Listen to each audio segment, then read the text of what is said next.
मैंने जो डिस्कस किया था माइनर और कोफैक्टर को हम कैसे कैलकुलेट करते हैं, तो उसी को मैं वीडियो के फॉर्म में आपको समझा रहा हूँ। तो देखिए माइनर की डेफिनेशन क्या होती है। माइनर देखिए किसी एलिमेंट का निकलता है। तो हमारे पास जो भी 2x2 या फिर 3x3 मैट्रिसेस होंगी, उनमें हर एक एलिमेंट का माइनर और हर एक एलिमेंट का कोफैक्टर निकलेगा।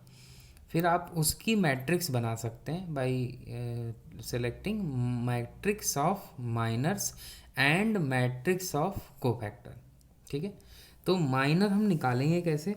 तो जैसे हमारे पास, तो इसको एग्जांपल के थ्रू समझते हैं। डेफिनेशन तो कहती है कि डिटर्मिनेंट ऑफ स्क्वायर सब मैट्रिक्स ऑफ ऑर्डर n-1, मतलब अगर 2x2 का मैट्रिक्स है तो जो उसका माइनर होगा वो 1x1 वाला निकलेगा। ठीक है, and obtained by leaving ith row and jth column of A. तो ith रो और jth कॉलम को छोड़कर जो कुछ भी बचेगा उसका डिटर्मिनेंट कैलकुलेट करेंगे, तो हमें उस एलिमेंट का माइनर देगा। तो एग्जांपल के तौर पे देखते हैं।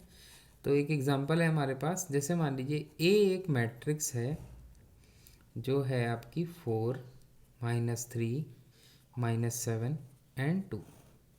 अगर आपको इसका माइनर कैलकुलेट करना है तो देखिए माइनर कैसे निकलेगा। तो माइनर हम हर एक एलिमेंट का निकालेंगे। ठीक है, तो पहले आप इसको एक मैट्रिक्स, एक रफ मैट्रिक्स बना सकते हैं, जैसे A11 मतलब फर्स्ट रो फर्स्ट कॉलम का element, A12 first row second column का element, A21 second row first column का element, A22 second row second column का एलिमेंट। तो A11 का माइनर होगा तो हम उसको डिनोट करेंगे लेट माइनर मैट्रिक्स, मतलब मैट्रिक्स ऑफ माइनर्स।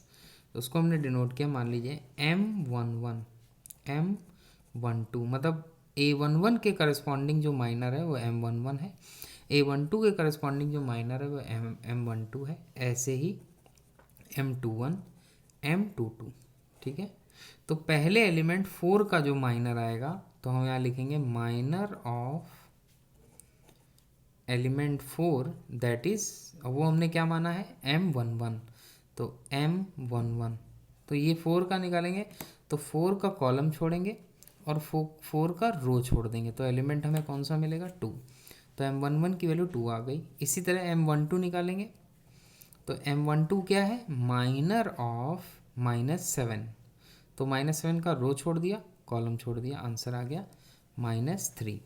इसी तरह M21 देखिए A21 के करस्पॉन्डिंग, तो ये -3 है, -3 का माइनर निकालेंगे तो -3 का रो और -3 वाला कॉलम हमने छोड़ दिया, तो हमें मिलेगा -7।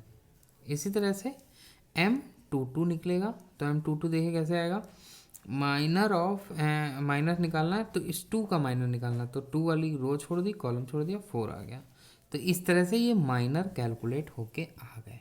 ठीक है, तो इस मैट्रिक्स का हमने माइनर निकाल लिया। अब हम इसी मैट्रिक्स का कोफैक्टर निकालेंगे। तो देखिए हम कोफैक्टर कैसे निकालेंगे।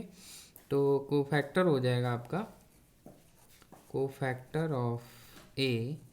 तो कोफैक्टर ए का कैसे निकालेंगे, तो उसके लिए एक फार्मूला याद रखना है। जैसे कोफैक्टर हम मैट्रिक्स निकालेंगे तो कोफैक्टर हर एक एलिमेंट का निकलेगा। तो cofactor of AIJ equal to formula बनेगा -1 की पावर i प्लस जे और माइनर ऑफ AIJ मतलब MIJ। तो याद रखिएगा ये क्या चीज़ है, माइनर ऑफ AIJ। क्लियर, तो माइनर ऑफ AIJ हो गया। अब देखिए, अब हमें अगर A11 को फैक्टर निकालना है, को फैक्टर ऑफ A11, तो क्या हो जाएगा -1 की पावर 1 + 1 M11। तो माइनर क्या हो गया A11, तो -1 की पावर 1 + 1 कितना हो गया, ये तो पॉजिटिव ही रहेगा। M11 क्या है 2। तो आपको जो कोफैक्टर A11 का आ गया वो आपका आ गया 2। तो उसको आप डिनोट कर सकते हैं C11, क्योंकि कोफैक्टर निकाल रहे हैं तो हमने C से डिनोट कर दिया। इसी तरह से हम कोफैक्टर निकालेंगे किसका, A12 का। तो -1 की पावर 1 + 2, अब M12, तो M12 की वैल्यू क्या है -3 है, और ये -1 की पावर 3 माइनस देगा, तो माइनस ऑफ -3, इसका मतलब ये 3 आ गया। तो ये क्या आ गया आपके पास C12। इसी तरह से हम को फैक्टर ऑफ A21 निकालेंगे। तो फॉर्मूला लगाइए -1 की पावर 2 + 1 M21 की वैल्यू कितनी है -7, और इसका माइनस भी आएगा तो -7 ये आपका हो गया प्लस का 7। तो ये की वैल्यू क्या होगी आपकी C21। इसी तरह से को फैक्टर ऑफ A22, तो -1 की पावर 2 + 2 M22 वैल्यू कितनी है 4 है, और ये आपका पॉजिटिव रहेगा। तो आंसर सीधे सीधे 4 आ जाएगा C22। अब देखिए मैट्रिक्स ऑफ कोफैक्टर बनाना है, तो मैट्रिक्स ऑफ माइनर और मैट्रिक्स ऑफ कोफैक्टर दोनों मैं बताता हूँ कैसे बनेगा। तो मैट्रिक्स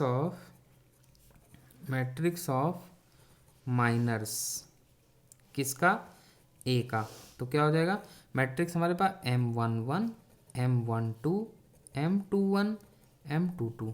तो M11 कितना है हमारा, M11 देखिए 2 हो गया, M12 कितना हो गया -3 हो गया, M21 कितना हो गया -7 हो गया, M22 कितना हो गया 4 हो गया। ये मैट्रिक्स ऑफ माइनर आ गया। इसी तरह से हम मैट्रिक्स ऑफ कोफैक्टर भी लिख सकते हैं। तो देखिए क्या होगा, मैट्रिक्स ऑफ कोफैक्टर किसका निकाला, ए का निकाला, तो क्या डिनोट करेंगे C11 C12 C21 C22। तो C11 कितना हुआ, देखिए वैल्यू निकाली हमने, C11 2 निकाली, C12 कितना हुआ 3 निकाली, ठीक है, और ये C21 7 निकाला, और C22 हमने 4 निकाला। तो ये माइनर मैट्रिक्स ऑफ माइनर हमने निकाला, मैट्रिक्स ऑफ कोफैक्टर निकाला, लेकिन हमने किस केस में निकाला 2x2 की जब मैट्रिक्स होगी तब। अब यही हम 3x3 के लिए भी कैलकुलेट करेंगे।